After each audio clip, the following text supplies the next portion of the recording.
விட காதல் கவிதை மிக எளிதானது. ஆனால் அதை எழுதுவதற்கு தயங்குவார்கள். ஒரு கவுன்சிலராக, ஒரு மாவட்ட கவுன்சிலராக, ஒரு கரைவெட்டி கட்டி கொண்டு ஒரு அரசியல்வாதி ஒரு காதல் கவிதையை உங்கள் முன்னால் படைக்கிறார் என்று சொன்னால், இந்த திராவிட இயக்கமும் பொதுவுடைமை இயக்கமும் இந்த கற்பித்தத்தை இந்த மனிதர்களிடம் ஏற்படுத்தி இருக்கிறது. வேறு யாரிடம் இருந்து ஒரு படைப்பாளியை நீங்கள் எதிர்பார்த்து விட முடியாது. ஒரு கவிஞன் காதலை பாடும்போது கவிதை அழகாகிறது. அதே கவிஞன் சமூகத்தை பாடும்போது கவிதை அழகாக இருக்கிறது. அந்த வகையில் காதலை பாடி நஜிமுதீன் அவர்கள் நம்முடைய ஒரு அழகிய காதலனாக நம் முன்னால் அறிமுகமாகிறார்.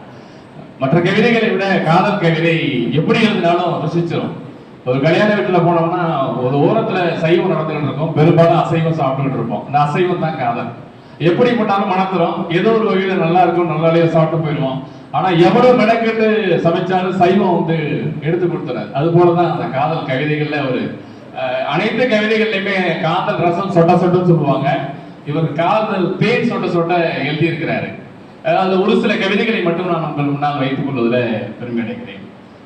கிட்டத்தட்ட 90, 98, 95 அந்த 2000க்கு உட்பட்ட காலகட்டங்கள்ல பாத்தீங்கன்னா பெரும்பாலும் அந்த அன்றைய காலகட்டங்கள்ல தாவணி தான் எல்லாருக்குமே ஃபேவரட் ட்ரெஸ்ஸா இருக்கும். இப்போ சுடிதார் வர்றதுக்கு முன்னாடி பெண்கள் அந்த கல்லூரிகளில் படிக்கக்கூடிய காலங்களில், பள்ளிக்கு போகக்கூடிய காலங்களில் பார்த்தீங்கன்னா இப்போ மூத்த காதல் என்ன இருக்குன்னா பெரும்பாலும் தாவணி தான் இருக்கும்.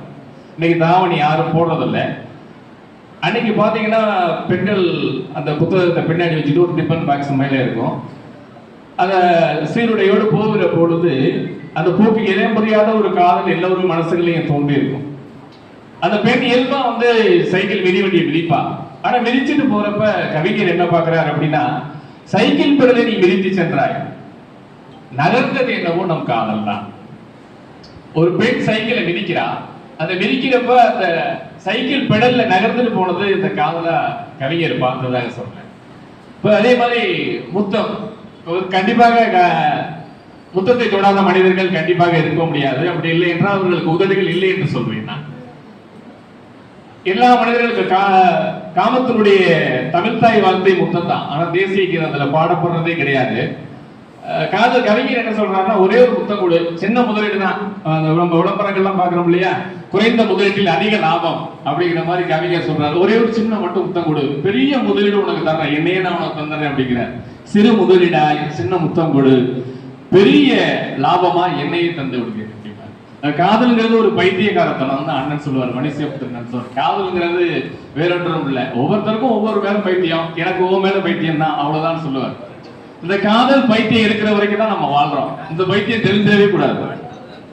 அதே மாதிரிதான் கரும்பாலும் நம்மளோட காதல் சில நேரங்கள்ல தோல்வியில முடியும். தோல்வியில முடிஞ்சாலும் கூட நம்ம என்ன நினைப்போம் அப்படின்னா, நம்முடைய காதல் எங்க இருந்தாலும் நீ நல்லா இரு அப்படின்னு நினைப்போம். ஆனா கவிஞர் அப்படி விடல. என்ன சொல்றாரு அப்படின்னா, நம்ம இப்ப கூட அரவிந்த் சாமி படத்துல கூட பாப்பா சொல்லுவா, அந்த சாப்பிட்டு இருக்கும்போது சொன்னா, மச்சான் நான் உன்னையே கல்யாணம் பண்ணிருக்கலாம் அப்படின்னு சொல்லுவா. நிறைய பேருடைய வாழ்க்கையில அந்த ஒரு பெண் இன்னமும் இருக்கிறா, நான் உன்னையே கல்யாணம் பண்ணிருக்கலாம்ல, என் வாழ்க்கை நல்லா இருந்திருக்குல்ல, நான் ஒரு குடியாரனா வாக்கப்பட்டுக்கிட்டு பிள்ளைகளை கூட படிக்க வைக்க முடியாம, சாப்பாட்டுக்கு வழி இல்லாம கஷ்டப்படுறேன் இல்லை, அப்படியெல்லாம் ஒரு நுழக்கம் உனக்கு வந்துடக்கூடாது. என்னுடைய காதலியா நீ இருக்கிற, அப்படியெல்லாம் உனக்கு ஒரு நிலைமை வந்துடவே கூடாது. நீ என்ன பண்ணணும் அப்படிங்கிறப்ப அவர் வச்ச ஊமை இருக்கு பாத்தீங்களா, அந்த ஊமை தான் எனக்கு ரொம்ப பிடிச்சிருச்சு. இன்னைக்கு இந்தியாவினுடைய பெரும்பாலான மாநிலங்கள்ல அந்த மாநிலத்தினுடைய தாய்மொழியை தின்று சீரழிக்கிற மொழியாக இந்தி வளர்ந்திருக்கு. அப்ப எந்தெந்த மாநிலங்கள்ல இந்தி வளர்ந்திருக்கோ அந்த மாநிலங்கள்ல அதனுடைய இப்ப பார்க்க போனா போஜ்புரி, பானிபுரி போன்ற அந்த மொழிகள் இல்லாம போயிடுச்சு. அது மாதிரி நீ போயிடாத.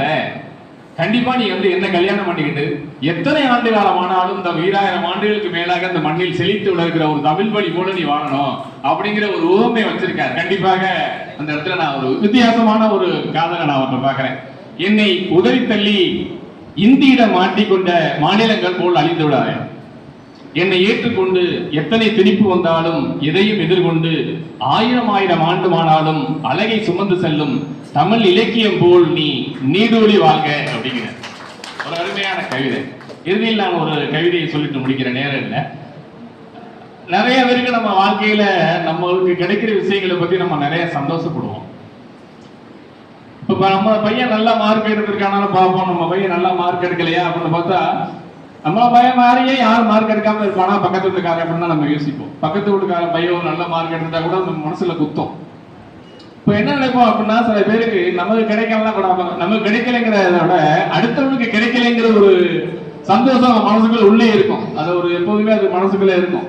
இப்ப அதே மாதிரிதான் சொல்றாரு, காதலிட்ட சொல்றாரு, நீ என்னதான் காதலிக்கிறியா, பதில் எழுது, பரவாயில்ல, பதில் எழுது, என்னை காதலிக்கிறாய் என்றால் பரவாயில்ல, இதுவரைக்கும் யாரையும் காதலிக்கவில்லை என்றாவது எழுதி தொலை அப்படிங்கிறார். பரவாயில்ல, நீ இது என்ன காதலிக்கணும் எழுதல, பரவாயில்ல, வேற யாரையும் நீ காதலிக்கல அப்படியாவது சொல்லிடு, இந்த பாலாப்பன மனசு கேட்டுட்டு போயிடும் அப்படிங்கிற மாதிரி சொன்னார். நிறைய காதல் கவிதைகளை உங்களுடைய நஜ்முதீன் பகிர்ந்திருக்கிறாரு. எனக்கே மிக ஆச்சரியமாக இருக்கிறது. ஒரு அரசியல்வாதி இந்த காலகட்டத்தில் இயங்கக்கூடிய அவருடைய ஒரு தொழில் அதிபராக ஒரு இயக்கத்தில் இருந்து கொண்டு சாமானிய வாழ்க்கையை வாழ்ந்து கொண்டு மக்களோடு இயங்கிக் கொண்டு மக்களுடைய கோரிக்கைகளை நிறைவேற்றக்கூடிய ஒரு பிரதிநிதியாக இருந்து கொண்டு ஒரு மனிதன் தன்னை இயக்கத்துக்குள் ஈடுபடுத்திக் கொண்டு இலக்கியத்துக்குள்ளும் வாழ்ந்து கொண்டிருக்கிறான் என்றால் அவன் கண்டிப்பாக ஒரு சிறந்த மனிதனாகத்தான் அந்த சமூகத்தில் அடையாளப்படுத்தப்பட்டிருப்பான். அந்த வகையில் இங்கு வந்திருக்கிற கூட்டம் நஜ்முதீன் அவர்கள் நல்ல மனிதர் என்பதையும் தாண்டி நல்ல கவிஞர் என்பதை நிரூபித்திருக்கிறது. அவருடைய இலக்கிய பயணம் மேலும் மேலும் வளர வேண்டும். அவர்களுக்குள் இருக்கிற காதல் இன்னும் பூத்து உங்களிடம் நிறைய புத்தகங்களை கொண்டு வந்து சேர்க்கும் என்ற நம்பிக்கையோடு வாய்ப்பளித்த அனைவருக்கும் நன்றி கூறி விடைபெறுகிறேன். நன்றி, வணக்கம். சிறப்பான கவிதை நூல்களை வெளியிட்டார்.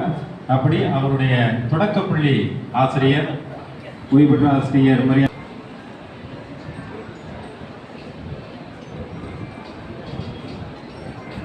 இந்த அவையை அலங்கரித்துக் கொண்டிருக்கும் அறிவித்தார் பெருமக்கள் அனைவருக்கும் என் அன்பார்ந்த வணக்கத்தினையும் நன்றியினையும் காணிக்கையாக்கிக் கொள்கிறேன்.